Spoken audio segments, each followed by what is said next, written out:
as I was going to step down to hang myself with no way of getting out of it, all I heard was a simple, I love you. That's it. And I broke. Yeah. I broke on the floor, and I said, God, I give my life to you. I surrender. What do you want to do with me? Yeah. Rage with all types of hatred. Doubting my love and my faking. No, I'm not trying to be baking. Next to the boy we call Satan. Feeling like I'm in a hot seat. Fight of my life, call me Rocky. Out of control, spiraling down. God be my tumble and block me. He pulled me up out of my mess. Saved me up out of distress. All I did was say yes. And he granted me the rest. Renewing my mind from all of it. They foul in my life, so I'm calling it. Get to the source that was causing it. Rooted issues, know that we crossing it. Dang, that was church, ladies and gentlemen. What's up? Welcome, ladies and gentlemen. My name's Jacob. We got Chvrch 562 up in the house. I want to thank you for being here, and I want to thank you guys for clicking on this video. Don't forget to like, subscribe, and hit that notification button so you know when the next videos come out. And this is Ignite Fire. Hey. So welcome, church, to the podcast. It's exciting to have you on here. I wanna share with the audience who you are and a little bit about your story. So let's go ahead and jump into it. I met you just the other day. God is good. God is good. And we were at a mutual friend's house who is another musician. Yeah. And then you also know Paul. Yes. And Paul's been on the podcast maybe one or two times. Man, he's amazing. He is. He don't like to amazing. be in the camera. He don't. He wants to sit behind the camera, and then he'll have a little microphone and talk. That's funny. We'll have to get him back on here so we can embarrass him For sure. so let's share with the audience who you are. I know you do music, and that's kind of the space that we love to dabble in. We do Ignite Fire is a deliverance ministry, and so we believe in deliverance through worship, through music, through teaching, prayer, laying on of hands, all that. And Amen. so we love to have all kinds of different music, you know what I mean? And so that's anything that honors and lets the Holy Spirit flow. Yeah, man, that's where it's at. That's key. That's key, bro. So tell me a little bit about you and how you started and all that. Well, listen, my name is Jerry Wright. I go by Chvrch 562. Originally from Long Beach, born and raised. Long Beach? Yeah, from Cali. I'm a Cali boy. Me and my wife and kids recently moved out here from California to Arizona. Shout out to my wife, Deirdre Wright. Love you, babe. Shout out to my kids also. Can't forget them four. Oh, yeah. No, you ain't forgetting that. You ain't forgetting four. Not one, two, three. My wife is one to start over. We're a blended family, and so her son's 18, my daughter's 21. We got a 5-year-old grandbaby, right? And now she's talking about let's have one together. And I'm not against it, but I'm kind of selfish right now. I'm enjoying my peace. Yeah, you know? I ain't mad at you. I ain't mad at you. You know, but when the Lord speaks, we gotta submit. But so man, I grew up in Long Beach. Grew up in the gang violence, gang community, of course. Man, I grew up in a broken home. And a lot of people say, what do you mean by broken home? Well, what I mean by that is that my mom was abused. I was sexually molested at a very young age. My stepfather, he was a drunkard. He was abusive. You know, and in my family, we don't like to talk about these things. So me coming into Christ, I had to be delivered from a lot of things and still constantly going through that process of deliverance. You know? And then you just happen to be coming on the pod, which is a deliverance ministry. Listen, man. And for people out there, I just share this. Don't be afraid to be delivered. Because a lot of times that fear of deliverance comes upon us because we don't actually want to go through the process of deliverance or be relieved from that. You know, So don't be afraid. Yeah. And allow the process to happen. And we're redefining. We want to redefine deliverance. Yeah. Because a lot of people, and I'm not against it. You see the videos of people rolling on the ground, slithering like snakes, and I know stuff happens in deliverance, but there's also another aspect of deliverance that heals the sick. Yeah. That sets the oppressed free, those who are bound by fear and depression, anxieties, and all the things that have happened to us in life. Yes. That there is the presence of God that comes to deliver us from those things. So it's not always all crazy. I mean, it can get crazy, but and the same thing through music. Yeah. If someone is listening to, we'll just say, worldly music, and they're being oppressed and influenced by demonic spirits that are coming through that type of music. I want to say the worship of self in the world. And then you go and you listen to people that are worshiping God. Yeah. And then there's a different type of deliverance that can come through that. That is true. So for me, I do music, as you know. And so with my music writing, one of the key things that I converse with God about is my transparency. Sharing your testimony through music. Yeah, we could have the hype songs, that'll bring glory to God. But it says we're overcome by the words of our testimony. Man, And so by that, I love to share my testimonies through my song. I love to build the storyline, but with my song, with the music and everything, and so that it is relatable to those that have been through the same similar situations that I've been through. And so a lot of times, through my music, I'm constantly talking to God. Hey, God, I just want to be transparent in this. These things that I'm going through or things that I've went through, I want to share them in my music, and so that I can be relatable to those that you have called me to minister to. No, that's good. And so, man, it's a funny thing how I started writing, because I never was a writer. Like how all these other artists were, they grew up when in middle school writing or elementary. Like I never was a songwriter. Like it's crazy because I got locked up in prison. That's where I discovered my writing.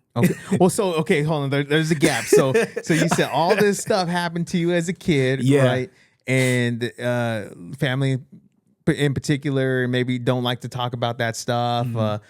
So what ended up happening that set you on the course to? I mean, what happened? What happened? Okay, so my father, he left me at the age of 3.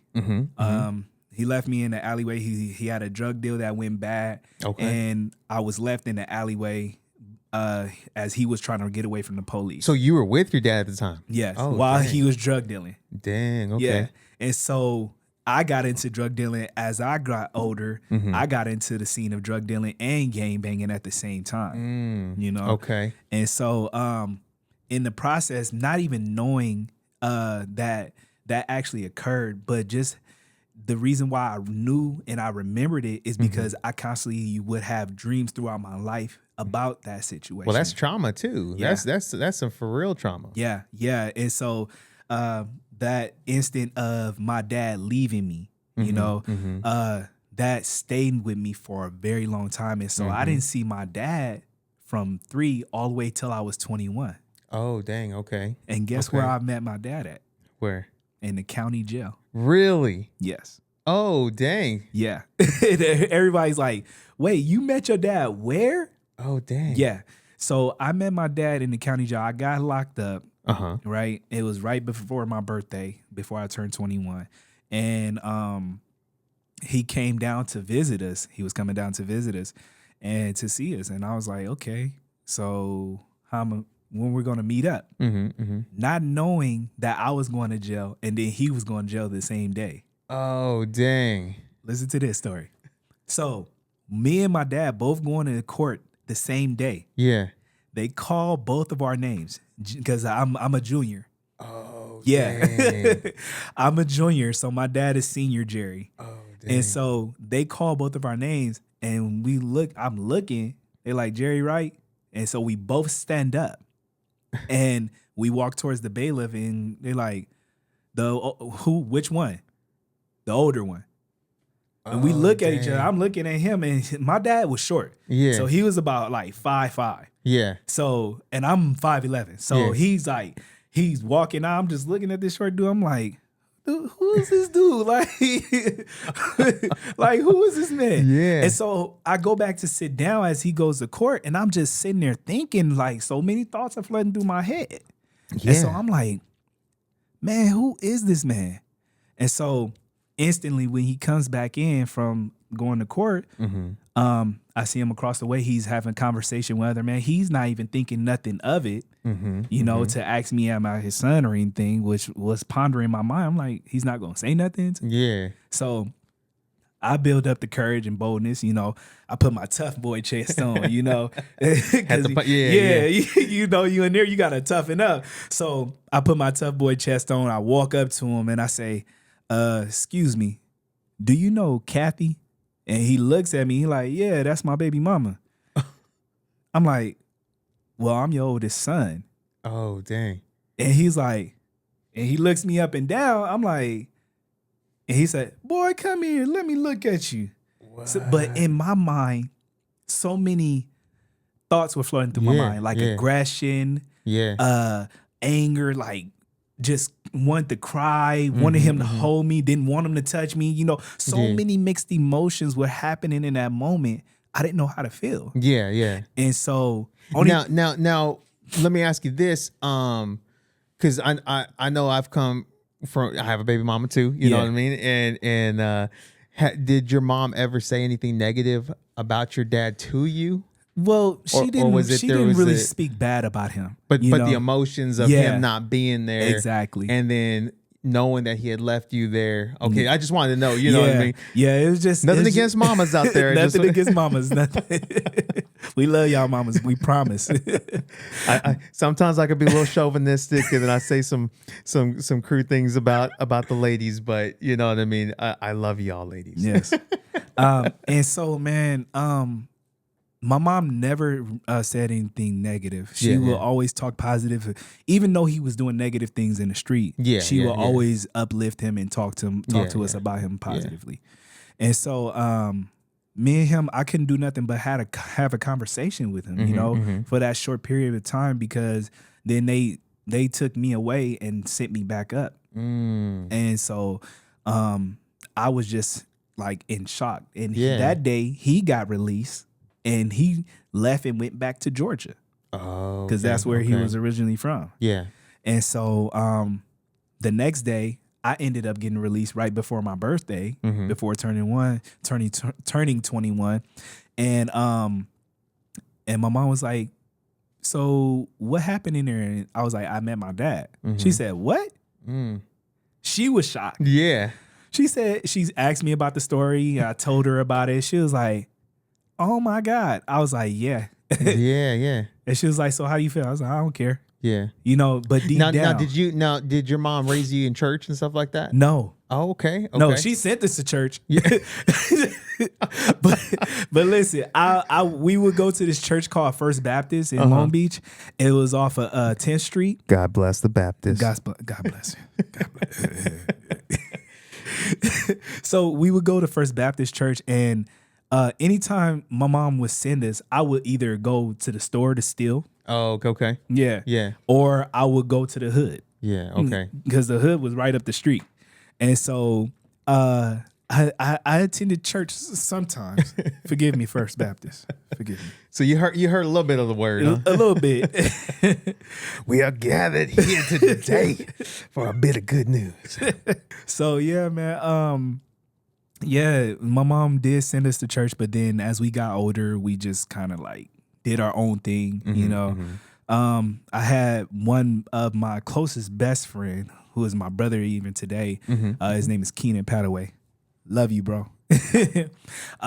He's always been there for me, supporting me, just praying for me, just encouraging me, man. And he was always into the church, and he would always invite me to church.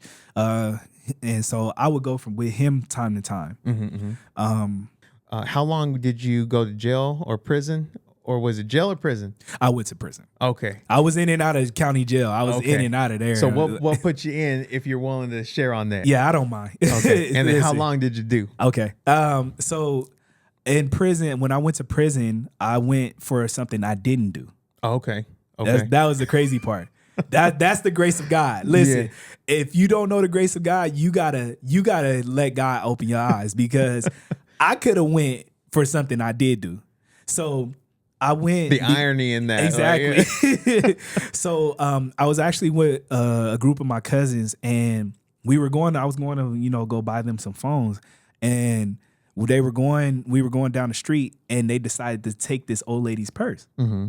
And so I'm in shock, because like I didn't expect it to happen. Oh, okay. So I'm like, wait a minute, what just happened? And so my instincts was to run. Yeah. We're down in Long Beach by 7th Street. Mm-hmm, And so 7th Street is basically downtown Long Beach, where they have a bunch of the police cars are just, they're everywhere. Mm-hmm, mm-hmm. And so instantly the police pulled up on us. Oh, man. Instantly. And you were running. And we were running. And so they had their guns drawn, telling us to get on the ground. And so I got arrested, and I went to jail, and nobody snitched on each other, of course. Mm-hmm, mm-hmm. We was holding to the street code, which is ignorant to me now. Mm-hmm. Yeah. Yeah. So but I got sentenced because I was already on probation. So you already had some priors. Yeah, I already had some priors. So they were like, "Oh, you're in violation. Mm-hmm, so we're gonna send you up." I'm like, "Oh man."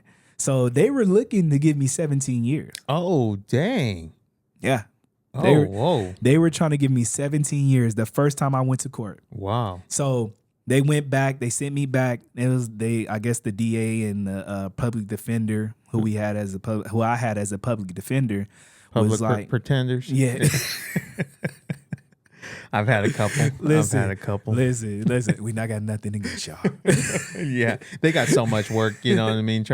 They do. With a bunch of knuckleheads. Man. And so they had a discussion, and they went from 17 to 8 to 4. Oh, dang. Okay. Yeah. And so when they said 4, I was like, give me it. Yeah. And then they gave me, of course, the 2 days. In the county jail, you get 2 days for one. So they gave me some time served on that while I was in there. And so I ended up doing 3 with 95, but actually ended up doing more 4 years, because when I got to prison, I had phones. There was riots. There was fights breaking out. And so now, did prison change you a little bit? Yeah, it changed my perspective. It changed my perspective. I wouldn't say it had changed me per se. It changed my perspective on how I view situations in life. And so when I was able to sit down in prison, because I went up, got to Delano, then they moved me to Chino, and I was sitting in Chino in a holding cell. And so I had a roommate.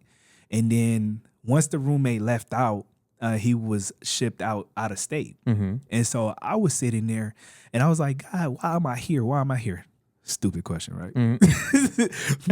I'm asking God, why am I here? And I know why I'm here. Yeah. But I was questioning God, like, why am I here? You know? And so no kidding you not, had a Bible.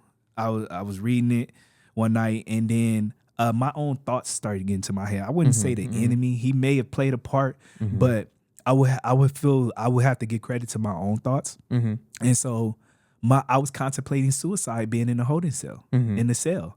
And so it was just a cell by myself. I didn't have no roommate. He left already, went upstate. And so as I was sitting there contemplating suicide, I started tearing the bed sheets together and getting ready to hang myself. And so because with me, I didn't feel like anybody cared. I had a girlfriend, I had a baby mama, I had 2 baby mamas actually. So I had those women by my side, but then I had a main girlfriend who I told to leave, but then she's like, no, I'm gonna stay with you to do the time with you. I'm like, okay, whatever. So I didn't get no letters. Nobody calling, nobody coming to visit. Mm-hmm. So I'm like, nobody loves me. Mm-hmm. Mm-hmm. Nobody cares, you know? Mm-hmm. And so I'm just sitting there in this room by myself. And so my thoughts are just attacking me. Mm-hmm. And so I'm like, okay, I start tying the sheet beds together. And I'm like, okay, nobody cares, you know? I'm gonna go ahead and do this. Nobody cares. And as I'm doing it, tears start flowing down my face. Mm-hmm. So I'm like, nobody care. Mm-hmm. Don't nobody care. So get the sheet. I make sure it's tight. I wrap it around my neck. I pull that tight, and I flip it over to it's a little bar rail that was inside of my dorm, and I pull it over and I tie it to the bed, and I stand because right next. If you ever been in a dorm, which I pray you haven't, Unfortunately, I have. So if anybody knows that your bed is right next to the toilet, literally. And so as I was going to step down to hang myself with no way of getting out of it, all I heard was a simple, I love you. That's it. And I broke. Yeah. I broke on the floor and I said, God, I give my life to you. I surrender. What do you want to do with me? Yeah. When that came through, it wasn't a loud voice. It was just simple and small. I love you. And so, and from that moment on, I decided to sit. I said, God, I'm gonna live for you. For you, I'm gonna live for you. I'm gonna leave the streets alone. Yeah. You make way. I'm gonna live for you. And I study my word. Now that makes things difficult in prison. It did. Yeah. It made it challenging because I still had homies. Yeah. Because I know I've only been to jail, and even in one of the, like, I did a couple, like maybe a week, and it was like racism was like crazy. Yeah. Even and it was just in jail. You know what I mean? Yeah. So I couldn't even imagine in prison. I knew when I was in there, and then I did another 15 days in Tent City. That wasn't the same though. Right. You know what I mean? And but I was like, this is not for me, man. Listen, I don't think it's for anybody. You know, it is just that a lot of people's eyes have to truly be open. You know, but as I was in there, there were situations that would occur as I went through the process of being incarcerated. One of my homies that I was rolling with, God rest his soul, he's resting in peace now. He came to me, he was like, hey, I hear everybody calling you Church. Yeah. What's up with this? I was like, yeah, that's what I am. It was like, so that was a nickname that was given to you in prison? Oh, dang. Okay. Yep, everything. Listen, I'll tell you, everything plays in together. That's why it's such a blessing, because the testimony is really heavy, man. Yeah. Like, for real. So as I was in there, they was like, oh, so you this is what you doing now? I was like, yeah, this is what I'm doing now. Yeah. It's like, all right, we better see this on the street. You know? I'm like, bro, who you talking to? Like, you know, I had to step back and humble myself. Like, listen, bro, like, is there an issue? You know? And so I let it die down, and they was cool because they respect me. Yeah. But yeah, I had to move forward with my life. I knew I had two boys out there that needed a change out of me, you know? For my oldest, I wasn't there for him as much as I should have been when he was first born. And so, you know, that came from, of course, you know, that lineage of that curse being drawn from my dad, you know? But now, isn't it crazy? I've noticed a pattern that people become like what they hate. Yeah. And it ends up becoming that curse, but it's almost like we do it to ourselves too, you know? That is so true. That is so true. You have to make that decision to be something different and something better. Yes. And so, man, and that was a choice that I made for myself. Like, okay, I gotta be something different. I gotta bring something better to the table. And so, but in that, man, it's crazy how I started writing songs. This is where I'm getting to now. How I started writing music, it was this dude from 60s. Okay. Yeah, he was from 60 Crip. And so he was like, hey, Church, man. I was like, what's up?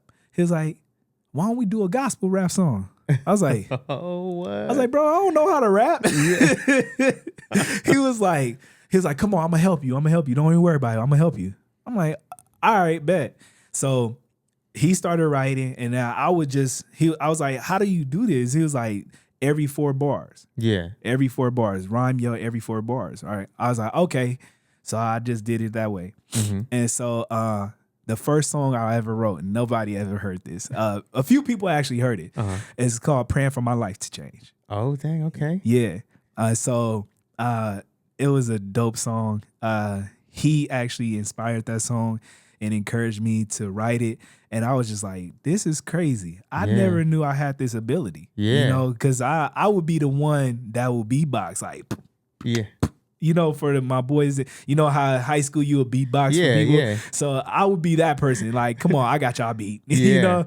But not the one coming with the flow. Not the one coming with the flow. Nah, don't ask me to rap.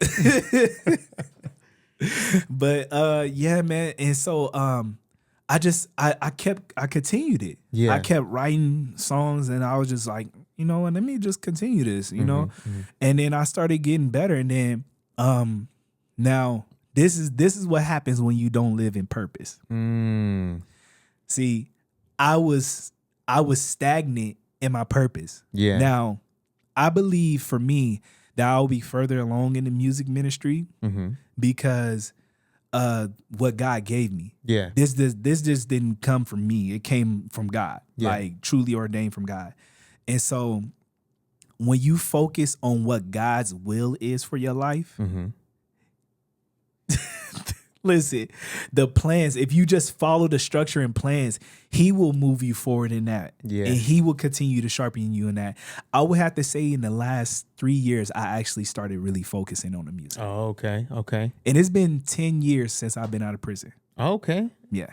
Oh, dang. And so you just barely started, so you said something about taking credit for your thoughts, but me personally, I think that when you're talking about, the thoughts that were coming in that wanted you to end your life and all that, I really do believe that's Satan. And the reason why, now let me just say why. Go ahead. When the word says take every thought captive, under the obedience of Christ. Yeah. I think one of the tactics of the enemy is to get us to think that our thoughts are ours. For sure. And then when you heard the other voice, you know what I mean, that came in, was cutting through the rest of of what the enemy was trying to do. And that's because of the purpose and the calling that God had given you life for. Yeah. And so Satan comes to put as many barriers to stop us. Facts. From walking in the full purpose that God's called us, because then now we become his enemy. You know what I mean? True. That's true, bro. And if he could take us out, he'll take us out, man. And we can't allow that to happen, man. We can't. We can't. But yeah, man. It's crazy how God is using me now. Yeah, yeah. You know, I'm blessed by it. I'm so, like, my heart, the way that my heart is set up. It's just like I want to make sure that God is glorified in every aspect of my life. So what were you doing when you got out of prison? Okay, so you know what's crazy? Everybody said you'll be back. That's what everybody kept saying to me. It's like, you'll break be back. That curse in the name of Jesus. You're like, bro, I rebuke that. I'm like, dang, y'all hating on me, bro. Like, oh, church, you coming back? You ain't gonna change. You ain't. I'm like, what? So you know what's crazy? I told my wife this. I said, babe, if I would have went to my mom's house, I probably would have been back in the streets. You think so? Definitely. Now I'm interested. Why would you say that? Because and it's no disrespect to my mom. I love my mama. Yeah, love you, mommy. It's just that the way everything was set up, the atmosphere. I needed a different atmosphere. I needed a change. That makes sense. Yeah, that makes sense. And so my best friend that I was just telling you about, Keena, his family accepted me because my mom, she told me I couldn't parole to her house. Oh, okay. Yeah. So I needed somewhere to parole to. And so my best friend was like, I hit him up. I said, hey, bro, I ain't got nowhere to stay. Yeah. Can I parole to y'all? He was like, yeah, I'm going to talk to mom and dad. Yeah. Like, I'm going to talk to them. Shout out to mom and dad. God rest dad's soul. Man, he, dang. We miss you, Dad. Yeah, man, that's deep. Now let's speak on that for a second, because as wonderful as mothers are, man, I think that the role of a father or a that figure of a man makes a huge difference. Yeah. In other men's life, even if it's not their own father. You know what I mean? Yeah. Just the presence of a real man. Mm-hmm. And I'm always talking about, because we do men's ministries, and we get all these guys together. Yeah. And it's different when you get a bunch of men together. Yeah. And then you can really see who's actually being a man. That's a fact. You know what I mean? And then it encourages other guys to say, "Oh man, I need it. Yeah. I need to step up." That is true, man. My best friend Keena's father, which will be a year he's been gone.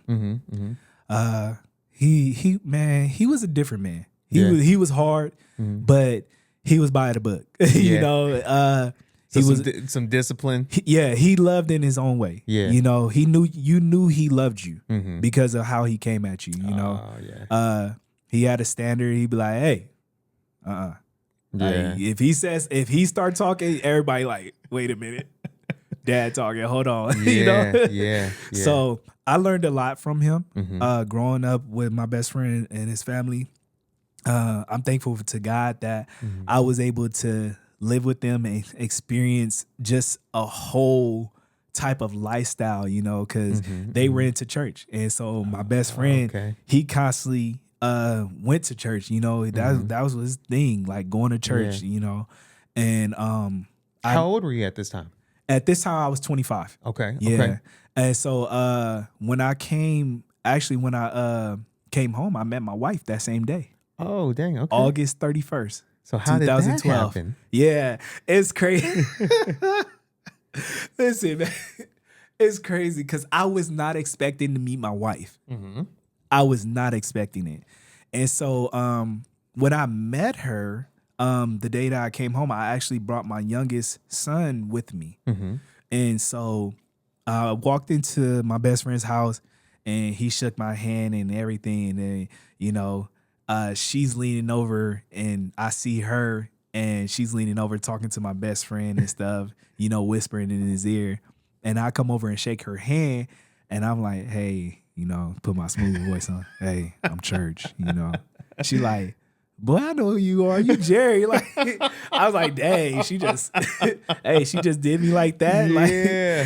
Like, but just her, just the light. When I first met her, I knew. It wasn't no doubt in my mind, like, "Oh, you about to be mine." Yeah. And I was like, "Yeah, she's it. She's it." And so before I could secure the bag, I went and prayed about her. Yeah. I asked the Lord, because I was like, "God, I don't want to move too fast." Yeah. And so I asked God, "Hey, God, is this the one?" And so he reminded me of prayers that I had with him in prison concerning my wife. Yeah. That's what he brought. He brought remembrance to me. And she was everything that I was praying for. Yeah. And so I was like, until you get to live with him. No, I'm just... And you're like, "Who is this? Lord, wait, who is this woman that you gave?" Just a joke. It's a joke. Not really, but just a joke. I love you, honey. Just if she's watching. Man, but yeah, she has been a blessing since day one, bro. Yeah. Like, and a good woman is favor from God. I remember one prayer that I was praying, and this is crazy because I didn't think my wife was a blessing at the time. And I went into my closet to pray over my marriage and over my family, and all the things that I wanted from her, I was blessing her in prayer, saying those things, saying, "Lord, I thank you that she is this. Right. I thank you that you've given me a good wife and given me favor." Right. And it's crazy. Once I change, she changed. Isn't that crazy? That's dope. That's super dope, bro. That's but a good woman is a blessing from God and favor. Facts, man. And listen, if you got one, if you got a good woman, sometimes you don't even recognize it. If other people could see that you got a good woman, then you need to start opening your eyes. Mm-hmm. And women, just in the hierarchy that God has created, Christ and man, man over woman, woman over children. If you're not, and some men are not going to like this, but if you're not taking care of your responsibilities as a man, and leading and praying and being that strong pillar in the home, then your wife will reflect that. So if your wife is not who you think that she should be, maybe look in the mirror and say, am I the man that needs to be running this house? That's a fact. Listen, I'm still in the process of learning and growing as a husband. Yeah. Me and my wife are going on 9 years of being married next year. Dang, that's what's up. And so, man, it's still a process. I'm still learning. Oh, yeah. You know. But if you have that desire to learn and grow, you will grow. Okay. Yeah. And marriage is meant to kill you. You you have to die to self to serve your wife. That is a fact. That is a fact. Yes. But yeah, man.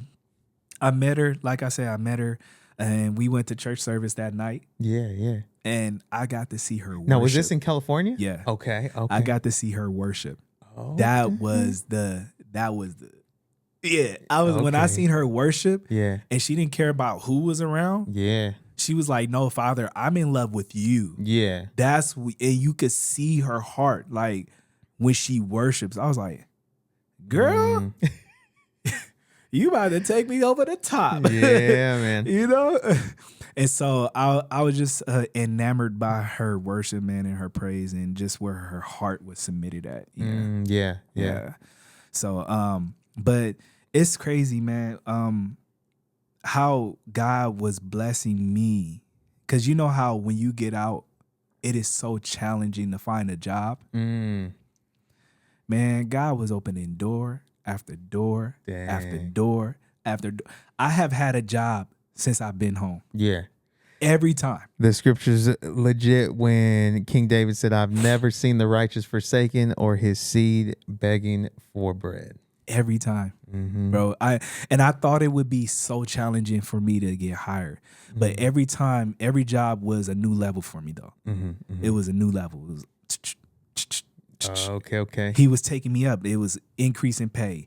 This different position. I'm like, God, what the heck? Like, kept elevating you. Yeah.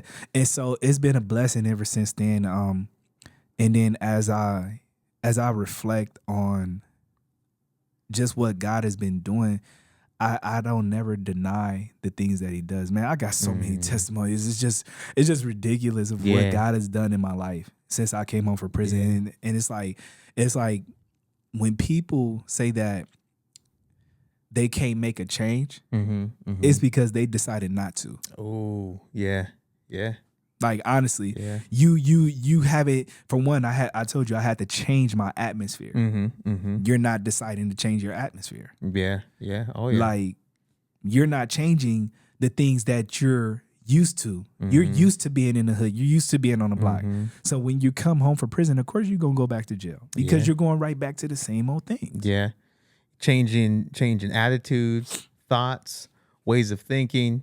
And even friends. Everything. Yeah, friends, family. I've lost many friends. Literally. And some are still by my side, and then some that's just don't. I'm just like, listen, this is a life that I gotta live, man. Yeah. And I love you, but this is what I gotta do for me. Yeah. You know, and my family. Yeah. So, hey. And sometimes you gotta cut family off, love them from a distance. Man. Man, that is a true statement, bro. That is a true statement. But yeah, man, this music has been a blessing for me. So what happened 3 years ago when you started jumping in and really doing it for real? Man, it was like so for me, every time I would doubt myself, I would have that doubt come in, like you said, the enemy. He would come in too. And I would doubt myself that I'm not worthy enough to do this music, or I'm not like other artists, And God's like, and every time God send reassurance, someone connected to me or somebody outside of my connection will be like, bro, I love your music, man. It helped me get through this. And or bro, keep doing that, man. Like, bro, what you doing, man, bro? Your music is dope. Like, you a dope artist. Like, and I'm just like, how come I don't see this? You know? You know? And so I had to literally get in the face of God and just seek him in prayer and say, God, okay, how do I do this? How do I navigate through this? You know? And I will always think that I need a team or I would need people to help me through. But God is like, if I put people around you, they're going to say, oh, I helped him. But if I keep you by yourself, right? They can't take the glory from you. Because you could be like, nah, this was all God. This was all God. Like from the learning of like I was telling you, I've learned everything by just studying through looking at YouTube, going over CapCut, just researching myself because God is like, okay, so are you just gonna sit here or are you gonna allow yourself to get better at this? You know, this gift that I give you, we can't allow it to be dormant. What he said the rich man left them with gifts, right? Okay. And so he said he gave one. Oh, the talents. And so I didn't want to be the man that buried his talent. I didn't want to be that man. I wanted to be the man that multiplied my talents and be like, God, I went and studied. I went and studied my craft and I multiplied it. Now I'm bringing more into the kingdom. I'm reaching souls. You know? And so that's what I wanted to do. And so I was like, God, okay, let's do this. Let's do this. You know, even when it gets hard, even when I don't see views and stuff. And that's where I feel like a lot of us focus too much on is the views. You know, we focus on other people on their platform and we start to make a comparison. Dang, I'm not doing what he doing, you know. I'm not doing what Lecrae doing. You know, dang, he got 1 million views, man. But it's not about the views. It's just about you reaching souls. If you're naturally doing this to give God the glory, it's just about reaching souls. That's all it's about. It's not about, oh, the numbers. Oh, I'm charting 3 million streaming. Okay. But who's been delivered? What souls have you saved? Who have you brought into the kingdom freshly? That did not know Christ. You know? And so that is my end goal through my music ministry and through my clothing line. Is to bring people, new, fresh souls into the kingdom, because if we're not reaching souls, then what are we doing? If we're not enhancing the kingdom and increasing and enlarging the kingdom, then what are we doing? We're supposed to be taking over territory. Yes. Oh man, we're about to go to church. Listen, we're about to go to church. We supposed to be taking over territory. So that means that we supposed to be bringing the presence of God everywhere we go. And taking over industries, music. So what are we doing? Absolutely. Man, don't play with me. I've been in the face of God. And I like one thing that I naturally do is die to myself.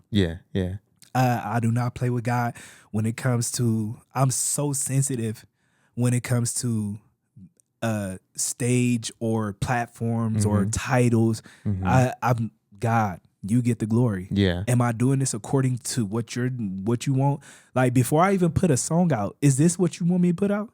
If it's not, I'm trashing it, even if it sounds great to me. No, and I think that's important. We're gonna have another brother come on the pod, and he wanted to bring the topic of prayer and fasting, and so I'm like, you know what? I need to look into this. Let me. So I started looking up some videos and some teachings on it.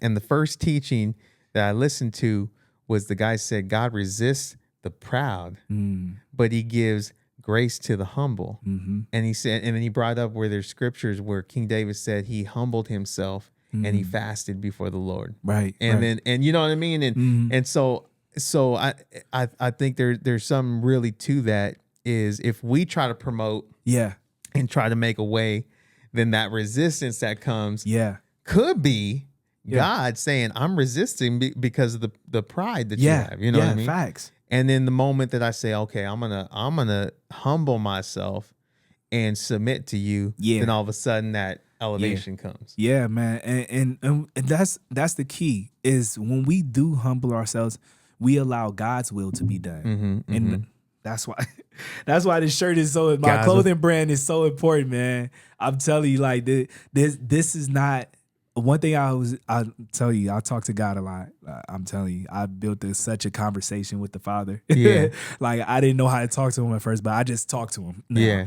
But like, one of the things I was like, God, if I'm not living according to your will, how can I say God's will? Yeah. You know?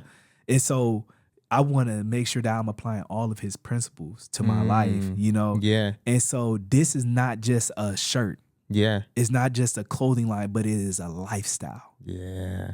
It is a lifestyle. When you wear this, you're representing the lifestyle and the principles of God's will for your life. I might have to get one of them shirts, church. So where can somebody get one of those shirts? So you will be able to shop at gwapparel.net. Okay. So I will have the website up next year. Okay. Because like I said, I've been seeking God, like, because we just moved out here to Arizona. Shout out to Arizona. Love y'all, how y'all been treating me and my family. Thank you. But yeah, I'm having the website put up next year. Okay. In January. So we have to wait until next year? Yeah. Okay. Sorry. Okay. We'll have the link in the description, but you might not be able to get into it until this coming year.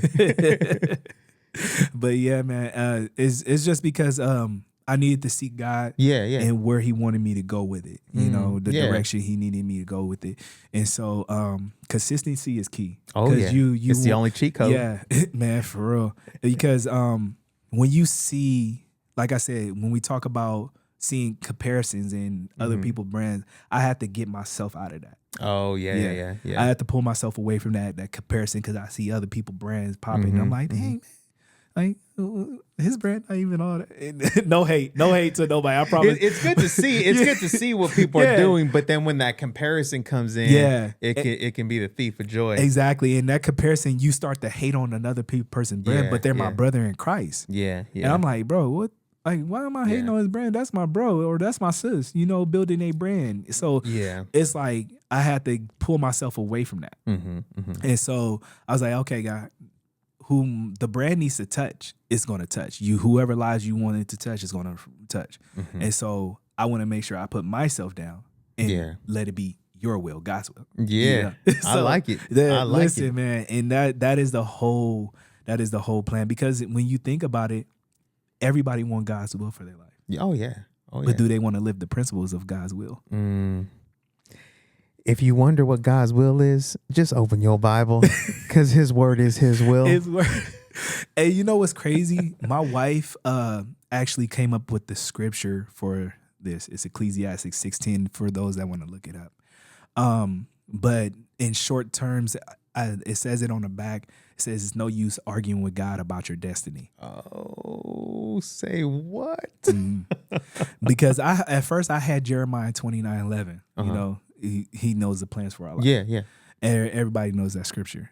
But then my wife was like, why don't you do more reading about that scripture? Yeah. You know, I was like, okay. So I went and studied more.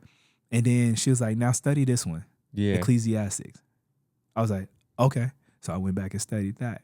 And then I decided to do the whole book of Ecclesiastes. And when I got to 6, I was like, oh, wow.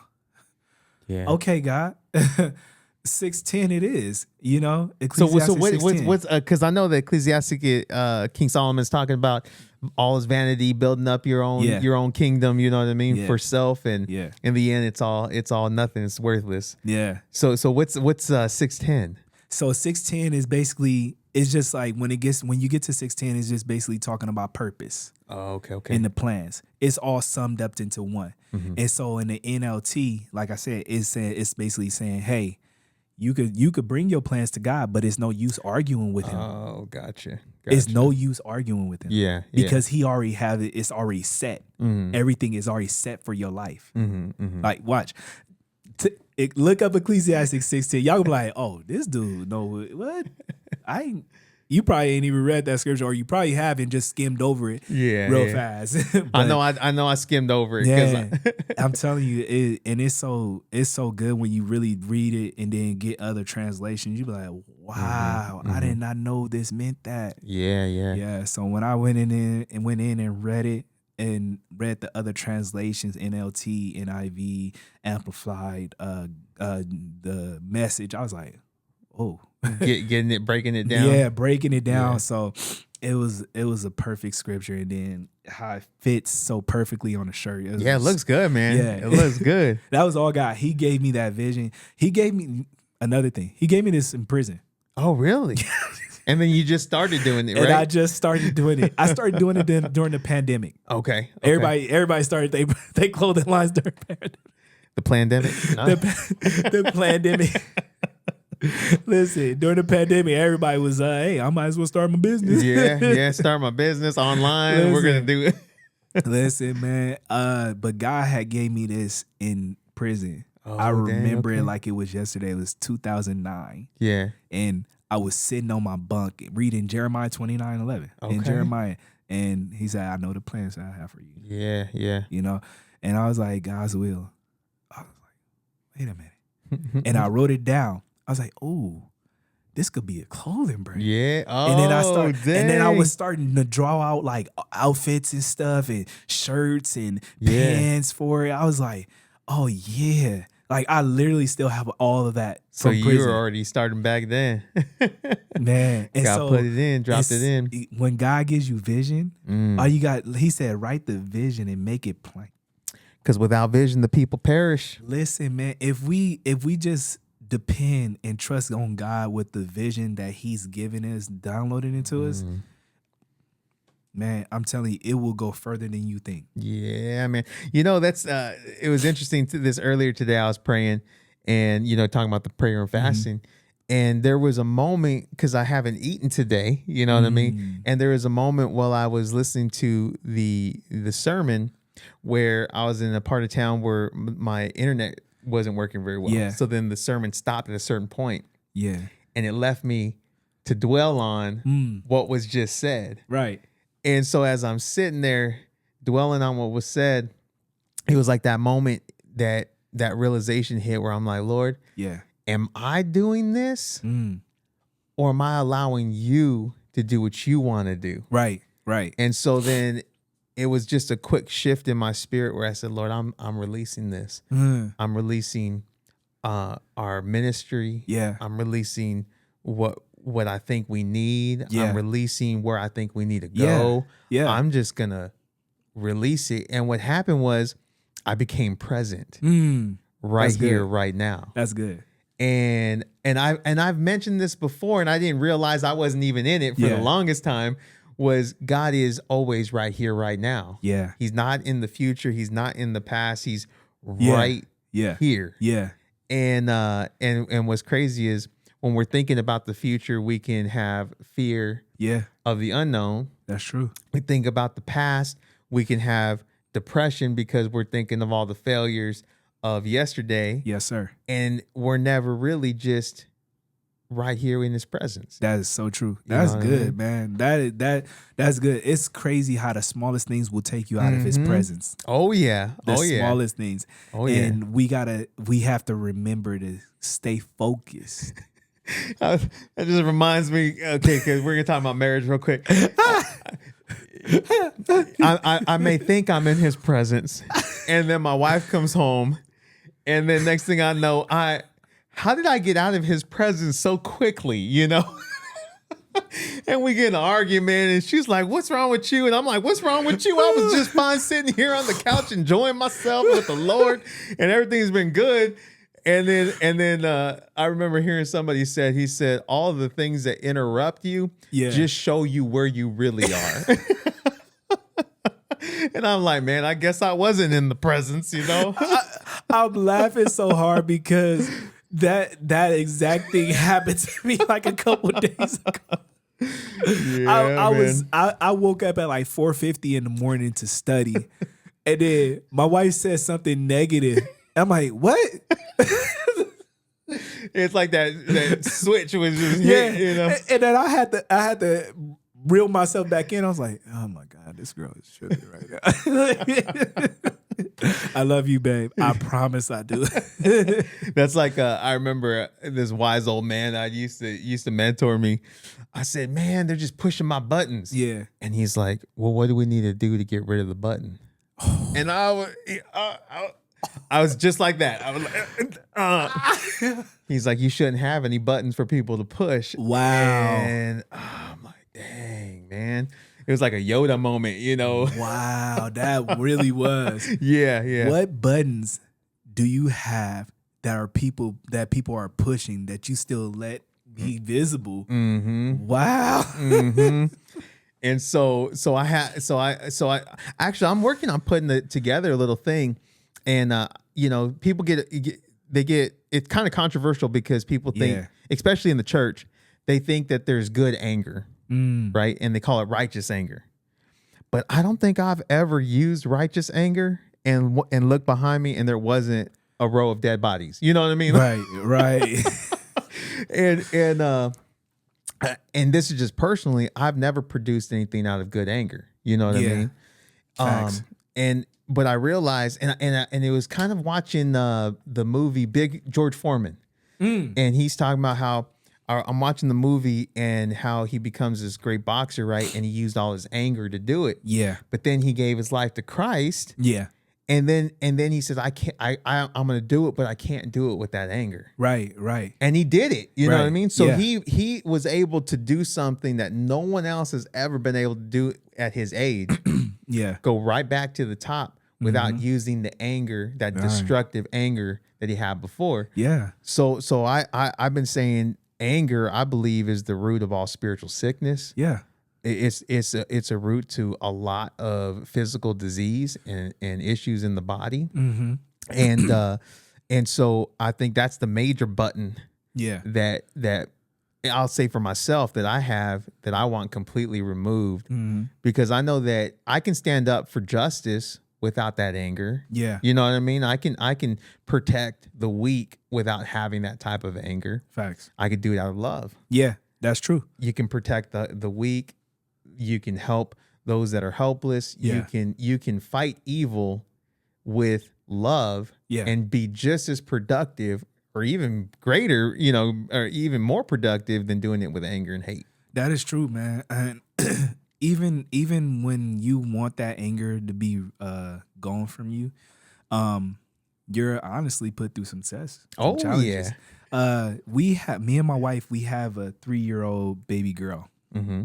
And she's on the spectrum of autism. Mm-hmm, mm-hmm. And so I'm challenged every single day.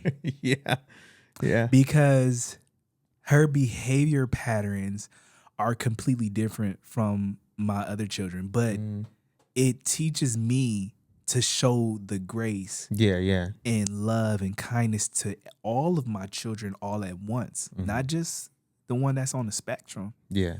And it helps me to see how to be a father from a different perspective. Yeah. Okay. Because with children with autism, and for those of you that have children with autism, you have to be slow. You have to be patient, because their comprehension is not as up to speed as everyone else's, Yeah. And they're more sensitive to things too, right? They're way more sensitive, And so I have a 4-year-old daughter who has been going through this phase of sensitivity, and I'm just, me coming from the hood and being a hard dad, not really seeing a good father figure. I'm like, what you crying about, man? Stop crying. But and then God like, why are you being so hard on her? Teaching me how to be a real father. Yeah. And God like, why are you being so hard on her? Like that's unnecessary. Like talk to her. Show her love, because the same type of affection and love that you give her, she's going to look for it in other men. Yeah. So let's show her what she should be looking for in a husband. And all the kids are watching. Exactly. Not my sons are constantly watching me. They watch me to the T. I'm telling you. If I was to step out somewhere like today, like this morning, they was like, hey, Dad, where you going? Like, I see you got extra clothes. I'm like, hey, bro, like, you're going to that podcast, Dad? Oh, yeah, son, I'm going to the podcast. So they're watching every move that I make. If I go somewhere, if I'm leaving somewhere, they like, Dad, where you going? Yeah, you know, yeah. and it's a beautiful thing. But at the same time, it can be irritating. Oh yeah. Because you're like, bro, why are you so nosy? Mind your business. But they just love you. It's just the way they show their love, you know. Yeah. And being a father to two boys, I had to learn how to navigate in loving them. Yeah. Teaching them that they don't always have to be hard. Yeah. But you could be sensitive and still be the man that you need to be. Yes. Yeah. Oh yeah. Like it's so crucial to teach our sons how to love and show affection in this world of that is desensitized to love and affection. Oh yeah. Oh yeah. Seriously. So yeah, man, I completely understand the fact that you just showing love even through when you're angry. You know, don't just act out in anger. The Bible says to be slow to your wrath. Yeah. You know, and even be slow to speak. Yeah. You know. So yeah, man. It's a beautiful. Slow to anger, slow to speak, because the person has to take a quick step before they slap somebody with the truth, you know. Man, tell me about it. But well, we're coming up on an hour, so Church, we're gonna have to have you back on, man. We're gonna have to have you back on. Listen. And this is cool. Listen. I'm ready. I'm willing, man. Like, listen, I'm enjoying my time here. I pray that you guys are enjoying your time. Oh yeah. And I pray that God continue to bless you guys in all of your endeavors. Seriously. Well, thank you, brother. Thank you. And so before we go, yes. How does the audience get in contact with you, or how do they follow you? Listen, you could follow me on Instagram, TikTok, Facebook, all under CHVRCH562. And the reason why I put the V in there, I had you at first. Yeah, right? yeah. And so let me explain this V real quick. Most of you are already getting it. Y'all in the spirit. Y'all tapped in. I see you. The V is for victory. Oh, okay. Yeah. And so God I was like, God, there's other people at church. I'm trying to distinguish myself. How can I do it? He's like, place V. I was like, place V? Victory in the middle. Victory. I was like, okay, God. He said, this victory. Yeah. This is victory. This is you. This is your new name, Victory. Okay. So, yeah. Church 562. Now, before we end, I'm interested. So, do you ever do some acapella off the top? Drop some bars? Let's see. All right. Let's see. Okay. So, y'all don't know what I've been thinking. Would have thought your boy was drinking. Knowing my brain like your pinky. How my thoughts I was sinking.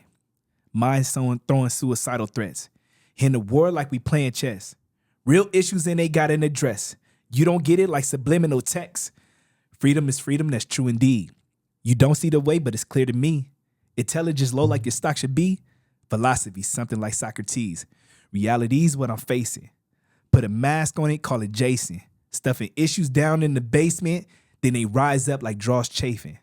I fear running back to the streets because my family dying over beef. They still got my heart just a little piece. But can I survive with a little piece? Thoughts planned out a murder scene. Question the man I'm supposed to be. Put the caution tape around me. Now I'm feeling like I'm going supposed to be. Enraged with all types of hatred. Doubting my love and my faking. No, I'm not trying to be baking. Next to the boy we call Satan. Feeling like I'm in a hot seat. Fight of my life, call me Rocky. Out of control, spiraling down. God be my tumble and block me. He pulled me up out of my mess. Saved me up out of distress. All I did was say yes. And he granted me the rest.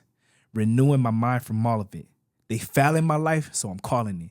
Get to the source that was causing it. Rooted issues, know that we crossing it. Dang, that was church, ladies and gentlemen. What's up? Well, thank you, brother. Thank you so much for coming today and being on the pod. And we're definitely going to have you back. So, guys, don't forget to like, subscribe, hit that notification button, leave a little comment down below. Let us know what you're thinking. And you can catch us on the next video. Until next time, God loves you. We love you. And God bless.